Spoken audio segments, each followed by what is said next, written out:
and welcome to BW TV. Today we are here at 8th edition of IHA BW Hoteliers Indian Hospitality Summit and Awards. Thank you for joining in, Ajay ji. Now, in your opinion, tell me some of the major trends that you are seeing and also point out 3 of them that are here to stay for long and will shape up the industry in the next 5 years. So I'll talk about trends that you haven't seen at all, Resham, that we haven't seen so far. And I think these trends are here to build, to develop, and for sure to stay. One is highway motels and hotels. We're building today 34 kilometers of highway a day. It's been going on for some years now. Infrastructure is booming. And that opens up opportunities for people traveling on the road. So somebody's coming from a Jaipur to a Delhi for a meeting. And there's plenty of people do that every day in a car. To stay outside of Gurgaon 20, 25, 30 kilometers away at half or one-third the price, have a decent breakfast in the morning and get to work in Gurgaon or Delhi. So I think a lot more of that to happen. It still hasn't really started off.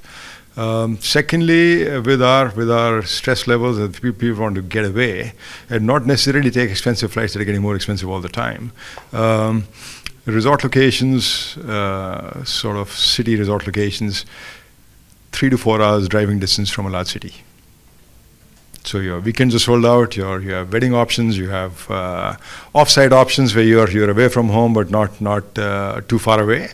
You're there but you're not there. So I think these are two very strong trends that you're going to see in this country, and they should ramp up fairly soon. It also means cheaper land and more viable hotels. Very well put. Now, since yesterday we have been listening to industry leaders from this industry. There is one point that everybody stressed upon, that's mid-scale market. And industry leaders say that we want more hotels in that category at entry level. How do you look at this phenomena? And somebody also pointed out in his address that luxury hotels taken shape in 2022. How is this whole phenomena, in your view, is shaping up currently? So I don't see any reason for stress. I think it's a great opportunity.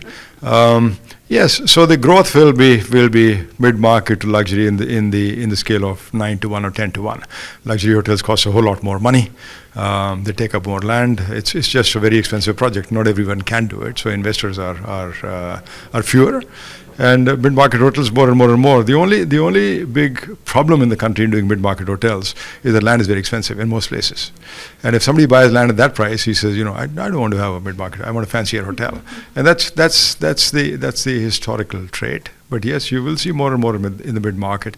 In smaller towns, the demand for that is far, far, far greater, and the opportunity for growth is much greater in that segment.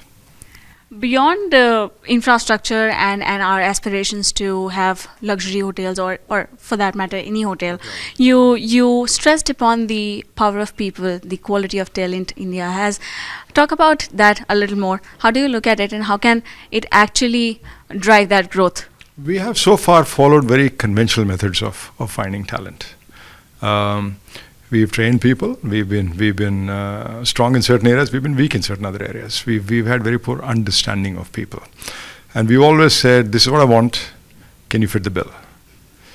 And 20, 30 years ago, I had a lot of people standing outside the door that I could choose from. Now, when I go outside the door, there's nobody there, and people are saying to you, "What's so special about you for me to come and work for you? What are you doing?" So I think we need to communicate to people. We need to communicate to a strata of society that don't know where to look. We need to communicate to drivers' kids, to maids' kids. We don't need graduates to work in basic hotel jobs. We need to go to people and say, when are you available for work? It doesn't matter if you can't do it 7 days a week or 6 days a week, 9 hours a day. Do you have 3 to 4 hours, 2 or 3 days a week? To young students over there, I can supplement your income. When are you available? And can I fit that into my plans? If you're studying during the week, I need people during the weekend. So I think we've got to break that paradigm and start afresh. And there is huge scope there. That's the only way we're going to be able to staff these new hotels that we're talking about. We have huge problems at the moment in attracting talent. So thanks so much for giving us such elaborate answer, and we are expecting that shift very soon, seeing Gen Z coming in the workforce. Now, just my final question. BW Hotelier will be completing a decade coming January. What do you think about its role in community building and such an interface where from every industry or sector people come in and talk about these hot topics? I think BW and Bhuvanesh particularly do a phenomenal job for this event. Events grown year on year on year. It's come into the mainstream now. We always have those one or two events that we talked about across the year. My suggestion though is to turn it into a single day event. It attracts a lot more. It gets a lot more focused, concentrated attention. People are coming from all over the place, and 2 days is perhaps stretching it a little. Thank you so much, Ajay, for joining in. Thank you so much. It was lovely speaking with you. Thank you.